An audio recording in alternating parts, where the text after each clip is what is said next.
প্রিয়জনের সঙ্গে আনন্দ ভাগাভাগি করতে ঈদের আগের দিনও বাড়িতে ছুটছে অনেকে।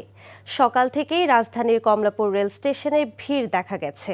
তবে মহাসড়কে যাত্রী চাপ আগের চেয়ে কমেছে। তারপরও অব্যবস্থাপনার কারণে যানবাহন না পেয়ে মহাসড়কের অনেক স্থানে যাত্রীদের দীর্ঘ অপেক্ষাও দেখা গেছে। অনেক যাত্রী অভিযোগ করেছে বাড়তি ভাড়া আদায়ের।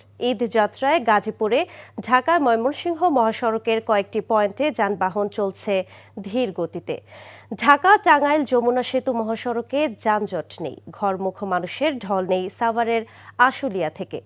ঢাকা চট্টগ্রাম ঢাকা সিলেট মহাসড়কের কুমিল্লা ও নারায়ণগঞ্জ অংশে রয়েছে স্বস্তির যাত্রা। ঈদ যাত্রা নির্বিঘ্ন করতে কাজ করছে পুলিশ, স্বেচ্ছাসেবক দল ও বিভিন্ন সংস্থার কর্মীরা।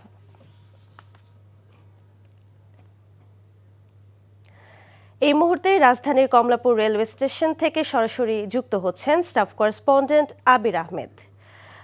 আবির, নীলসাগর এক্সপ্রেসের দুর্ঘটনার কারণে সৃষ্ট শিডিউল বিপর্যয় কতটা কাটিয়ে উঠেছে রেল, এবং আপনি কি দেখছেন আর কর্তৃপক্ষ কি বলছে?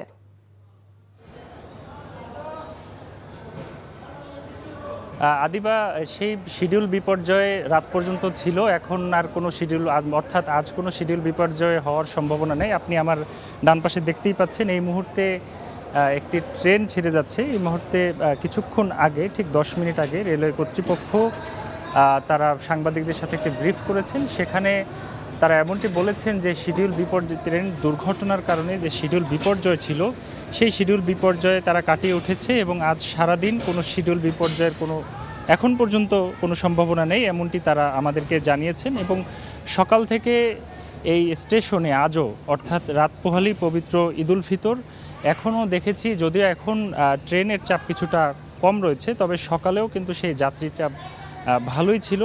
কেউ কেউ ট্রেনের টিকিট নিয়ে যাচ্ছেন এবং যারা এখন পর্যন্ত টিকিট পাচ্ছেন না তাদের কিন্তু স্ট্যান্ডিং টিকিট দেওয়া হচ্ছে। এবং রেলওয়ে কর্তৃপক্ষ তারা বলছেন যাতে কেউ ফিরে না যায়, অর্থাৎ এখানে স্বস্তির ঈদ যাত্রা। এবং এর আগে যেগুলো দেখেছি যে এই যে ট্রেনের উপরে ছাদে করে, অর্থাৎ ঝুঁকিপূর্ণ অবস্থায় যাত্রীরা যাচ্ছেন, সেই ঘটনাটা কিন্তু এখন পর্যন্ত দেখিনি।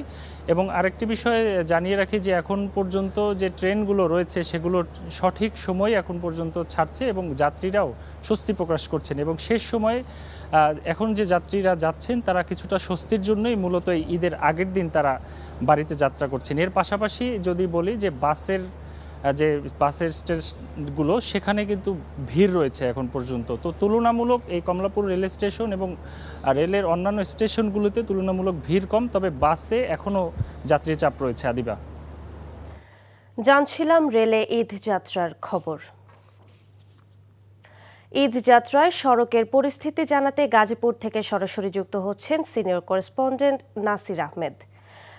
নাসির, ঢাকা টাঙ্গাইল মহাসড়কের যানবাহনের চাপ কেমন দেখছেন?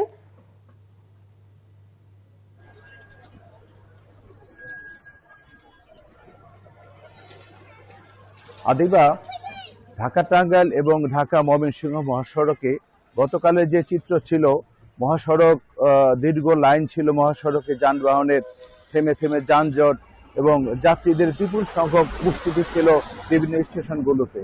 কিন্তু গত রাতের পর থেকে আজকে সকালে সমস্ত মহাসড়কেই যাত্রীদের উপস্থিতি নেই। বিভিন্ন স্টেশনে বিপুল সংখ্যক যানবাহন দাঁড়িয়ে আছে যাত্রী নেওয়ার জন্য, কিন্তু যাত্রী নেই। আজকে মহাসড়ক সম্পূর্ণই ফাঁকা এবং যে বিভিন্ন স্টেশনে যে সমস্ত গাড়ি দাঁড়িয়ে আছে তারা শুধু যাত্রীদের অপেক্ষায় আছে। যাত্রী আসতে তারা নিয়ে যাবে এবং যদি গুটি কয়েক যাত্রী আসে তো বিভিন্ন বাসে তাদের টানা হেঁচড়া শুরু হয়ে যায় যে কোন বাসে তারা যাবে।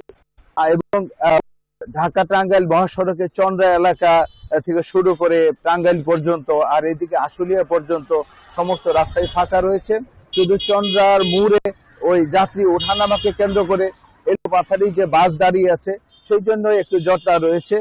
আর শিল্পাঞ্চলগুলো আজকে সম্পূর্ণ ফাঁকা, সমস্ত শিল্পাঞ্চলে শ্রমিক চলে গিয়েছে, অর্থাৎ মহাসড়ক আজকে সম্পূর্ণ ফাঁকা রয়েছে।